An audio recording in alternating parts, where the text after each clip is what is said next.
esteemed teachers, thank you for your patience, unwavering love, dedication, and wisdom.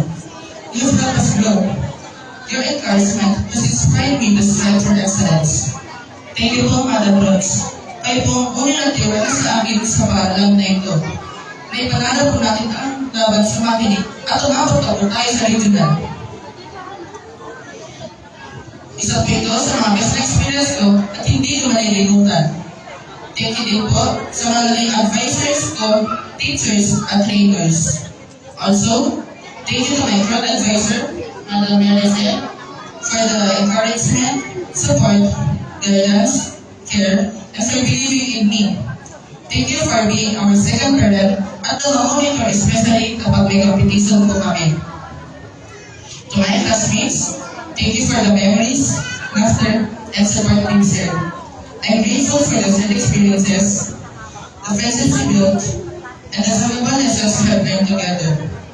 You've all contributed to making this journey meaningful and memorable. And as we move forward with courage, carrying the righteous unity in our hearts. Together, we are not just graduates, we are the builders of tomorrow and the proud partners for a better, brighter Philippines. To my family, especially my parents, thank you for your endless and unconditional love, constant support, and understanding. Thank you for always being there through every challenge and success. Your guidance has been my greatest source of strength and motivation. Para po sa inyo ang karangalan na tanggap ko. Also, thank you to my brother, uncles, aunties, and cousins for being kind and supportive. Thank you to Grandpa na masagalagahan yung sundo sa aking since grade 4. Magmula din nga, magkasama pa rin po tayo. Magkasama pa rin po. Inaasahan ko po na pagdating po ng high school, magkasama pa rin po tayo. Above all, I want to thank our dear Lord. He's really good. He knows and gives what we deserve. Nandito po ako sa inyong harapan dahil sa Kanya. At syempre din po, dahil nandiyan si Papa to celebrate with us. Napakabuli po ng Diyos. Dahil ipinadala niya dito sa Sir Mel at Sir Mel. Thank you po.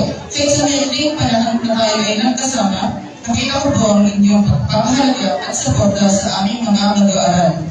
At thank you din po kay Madam Merce. Naging happy at memorable po ang graduation ko. Fellow graduates, mahali po tayo ay tumayo at palakpakan ang ating mga guro at magulang sa kanilang mga sakripisyo at pagmamahal sa atin. Maraming salamat at congratulations to all of us.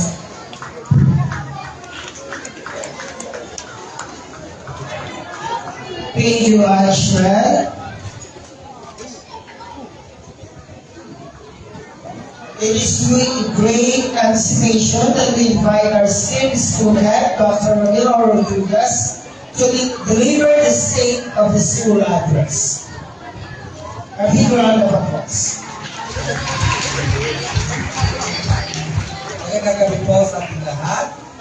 Above all, praises to God who made all these things possible. We are truly blessed as we stood the test of time.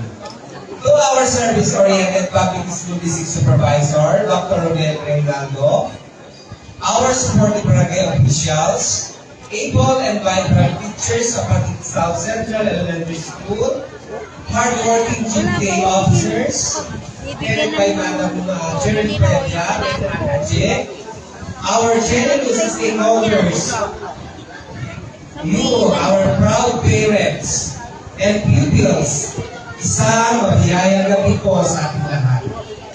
Before we close the ceremony, I would like to take the opportunity to say thank you so much on behalf of the Central School teaching and non-teaching.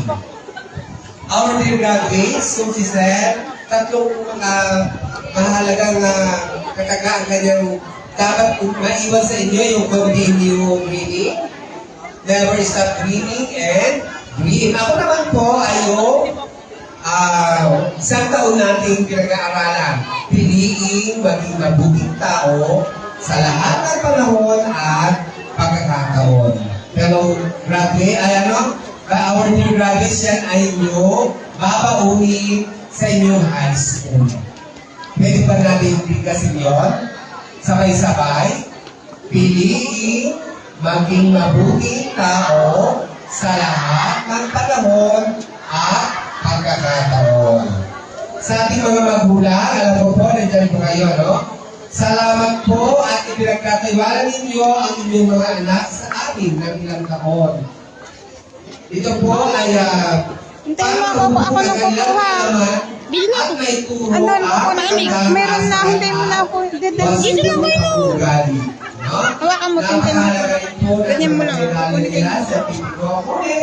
Importante po ang manners, good manners, and right conduct. Kaya mga magulang, hindi lamang po ang mga guro ang magsisilbing katuban po para po maging mabuti ang ating mga anak. Kasama rin po namin kayo. We are partners para po sa pagtugon sa magandang pag-uugali ng ating mga anak. Wala na duman, anak. Sa ngayon po ang ating paaralan. Ito, iwan mo na to. Ito lang kunin mo. Po